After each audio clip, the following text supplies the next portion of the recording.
Hello friends, please like and subscribe my channel easy learning. आज का जो topic करने जो आ रहे हैं वो है types of testing. Type of testing हमने थोड़ी सी पहले भी पढ़ी है, बट आज हम थोड़ी सी डिटेल में पढ़ेंगे। सबसे पहले होती है यूनिट टेस्टिंग। मैंने लिखा तो थोड़ा है बट एक्सप्लेन ज़्यादा करूँगी विद एग्जांपल्स। यूनिट टेस्टिंग क्या होती है? जब हम किसी भी सॉफ्टवेयर का इंडिविजुअल पार्ट, एक एक पॉइंट, एक एक छोटा छोटा हिस्सा चेक करते हैं, उसको कहते हैं यूनिट टेस्टिंग।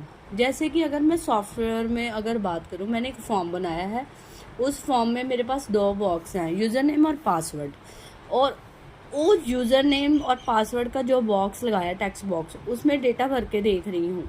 यूज़र नेम में देख रही हूँ कि वो text data, numerical data, alphabet accept करता है या नहीं करता है, और पासवर्ड कितने वर्ड की लेंथ एक्सेप्ट करता है और क्या क्या उसमें एक्सेप्ट करता है। कहने का इन शॉर्ट मतलब, जब हम किसी फॉर्म के छोटे छोटे हिस्सों को चेक करते हैं उसको कहते हैं यूनिट टेस्टिंग। वो होती है हमारी यूनिट टेस्टिंग। यूनिट टेस्टिंग के बाद आती इंटीग्रेशन। जब डिफरेंट पार्ट्स को कंबाइंड करके एक दूसरे के साथ उसको चेक किया जाता है, उसको कहते हैं इंटीग्रेशन। इंटीग्रेशन का मतलब होता है जोड़ना। हम डिफरेंट पार्ट्स को इकट्ठा करते हैं, चेक करते हैं कि वो एक दूसरे के साथ कंपैटिबिलिटी वर्क करते हैं या नहीं करते। अगर किसी पार्ट को दूसरे पार्ट से कंबाइन करती हूँ, एक फॉर्म जो मैंने, अगर मैं सॉफ्टवेयर की बात करूँ, एक फॉर्म को दूसरे फॉर्म के साथ अगर अटैच करती हूँ, उसमें कोई एरर तो नहीं आता। जब क्लिक ओके प्रेस करती हूँ वो दूसरे फॉर्म पे लेके जाता है, जब दूसरे फॉर्म पे क्लिक करती हूँ वो पहले फॉर्म पे लेके आता है या नहीं आता। इसको कहते हैं इंटीग्रेशन टेस्टिंग। इंटीग्रेशन टेस्टिंग हम कह सकते हैं जब छोटे छोटे यूनिट्स को हम कंबाइंड कर देते हैं, वो हमारी हो जाती है इंटीग्रेशन टेस्टिंग।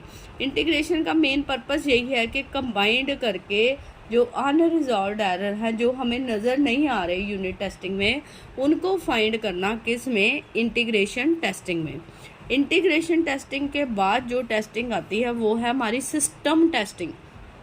नाम से ही पता लग रहा है, जब सारे कंपोनेंट्स मिल जाते हैं तो उनको मिलाने के बाद जो हमारा एक सिस्टम तैयार होता है, सिस्टम को जब हम चेक करते हैं उसको बोलते हैं सिस्टम टेस्टिंग।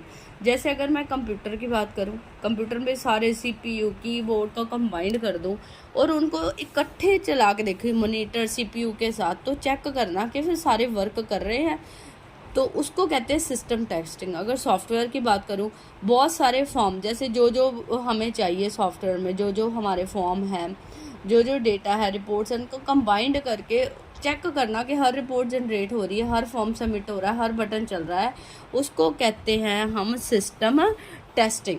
तो वो तो होगी हमारी सिस्टम टेस्टिंग का मतलब है कि जो सॉफ्टवेयर मैंने बनाया है वो एज पर रिक्वायरमेंट हमें आउटपुट जनरेट कर रहा है या नहीं कर रहा। नेक्स्ट जो हमारी टेस्टिंग आती है परफॉर्मेंस टेस्टिंग। परफॉर्मेंस नाम से ही चेक करना कि मेरा सिस्टम वर्क लोड, मतलब पीक टाइम पे उसकी परफॉर्मेंस सेम रहती है या वो क्रैश हो जाता है, उसको कहते हैं परफॉर्मेंस।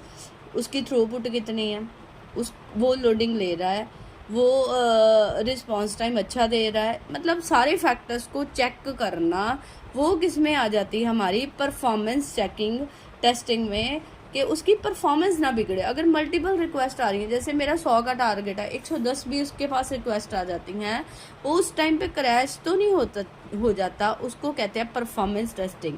जिसमें हम स्ट्रेस टेस्ट करते हैं, थ्रूपुट चेक करते हैं, उसकी रिस्पांस टाइम चेक करते हैं, और भी कई मैट्रिसेस होते हैं जिसके ऊपर उसकी परफॉर्मेंस को क्या किया जाता है? टेस्ट किया जाता है। वो होती है हमारी performance testing. Usability testing. Usability के नाम से ही पता लग रहा है, यूजेबिलिटी कि जो सिस्टम मैंने बनाया है वो यूजेबल है या नहीं है। जब भी हम सिस्टम कोई बनाते हैं, प्रोडक्ट बेचने से पहले, एंड यूज़र को देने से पहले, हम उसको अपने मार्केट में सेंड करने से पहले उसको चेक करते हैं कि कोई इसमें प्रॉब्लम तो नहीं है। जो हमने जिस यूज़र के लिए बनाया है वो उसके लिए सही है। हम कोई भी मतलब पोटेंशियल यूज़र ढूंढ के उसको यूज़ करवाते हैं वो सिस्टम कि ये जो सिस्टम है यूजेबल है या नहीं है, उसको बोलते हैं यूजेबल टेस्टिंग। नेक्स्ट जो बहुत इंपॉर्टेंट टेस्टिंग आती है वो हमारी है ब्लैक बॉक्स टेस्टिंग और वाइट बॉक्स टेस्टिंग। इसमें एक फुल फ्लेज क्राइटेरिया है। सो टेस्टिंग जो है ब्लैक बॉक्स टेस्टिंग क्या होती है, जिसको हम नॉन फंक्शनल टेस्टिंग भी कहते हैं। It is a non functional testing software tested as per the specification provided by developer.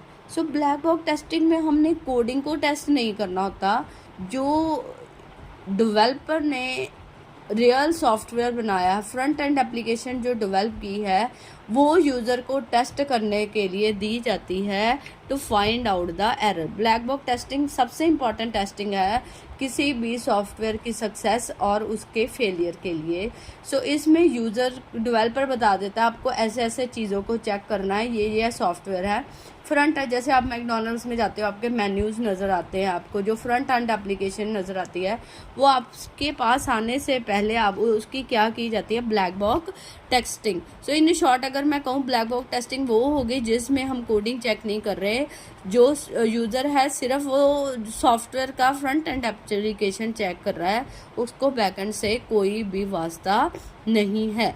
Next आ जाती है white box testing. White box testing वो है जिसमें कोडिंग टेस्ट की जाती है, जिसमें लूप्स चेक की जाती हैं, जिसमें उसकी इंटरनल फंक्शनल को टेस्टिंग की जाता है। वो कौन करता है, उसको कहते हैं वाइट बॉक्स टेस्टिंग।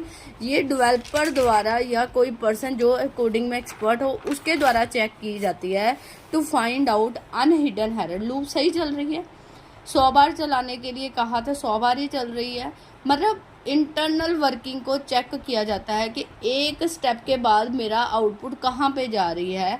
सो जहाँ पे कोडिंग टेस्ट की जाती है उसको बोलते हैं white box testing. White box testing के बाद हमारे पास आती है grey box testing. Grey box testing वो टेस्टिंग होती है जो क्या है, combination of white box and black box. Grey box testing में क्या किया जाता है कि कुछ कोड चेक किया जाता है, कुछ उसमें हमारे पास सॉफ्टवेयर का फ्रंट एंड चेक किया जाता है, तो उसको ग्रे बॉक्स टेस्टिंग कहते हैं। सो वाइट और ब्लैक अभी हमने डिस्कस किया, उसी का कॉम्बिनेशन को ग्रे बॉक्स टेस्टिंग कहा जाता है। उसके बाद आता है कंपैटिबिलिटी टेस्टिंग। कंपैटिबिलिटी नाम से ही पता लग रहा है, जो हमने सॉफ्टवेयर बनाया है उसको अलग अलग प्लेटफॉर्म और एनवायरनमेंट में चला के देखा जाता है। उसको हम चेक करते हैं कि डिफरेंट हार्डवेयर सॉफ्टवेयर के साथ वो वर्किंग कर पाएगा। जैसे कि विंडो है, विंडो नहीं, कोई भी मैंने सॉफ्टवेयर डेवलप किया है वो विंडो के साथ भी चल जाएगा, यूनिक्स के साथ भी चल जाएगा, लाइनक्स के साथ भी चल जाएगा। वो हम देखते हैं कौन कौन से सॉफ्टवेयर डेल के साथ भी चल पाएगा, एचपी के साथ भी चल पाएगा। मतलब कंपैटिबिलिटी चेक कर रहे हैं डिफरेंट हार्डवेयर और डिफरेंट नेटवर्क्स पे। अगर तो मेरा सिस्टम वर्क करता है सभी के साथ तो वो उसका कंपैटिबिलिटी टेस्ट पास है। अगर कुछ प्रॉब्लम है तो हमें उनको क्या करना पड़ेगा, रेक्टिफाई करना पड़ेगा, उसको बोलते हैं कंपैटिबिलिटी टेस्ट। सो जब सॉफ्टवेयर को और जब किसी भी सिस्टम को हार्डवेयर और नेटवर्क के ऊपर चेक किया जाता है उसको बोलते हैं कंपैटिबिलिटी टेस्ट। उसके बाद आता है लोड टेस्ट। लोड टेस्ट क्या होता है, हम सॉफ्टवेयर पे मल्टीपल यूजर्स द्वारा मल्टीपल रिक्वेस्ट भिजवाते हैं और चेक करते हैं कि अगर मल्टीपल यूजर्स के द्वारा एक ही टाइम पे मल्टीपल रिक्वेस्ट आती हैं, कहीं पे हमारा सिस्टम क्रैश तो नहीं हो जाता।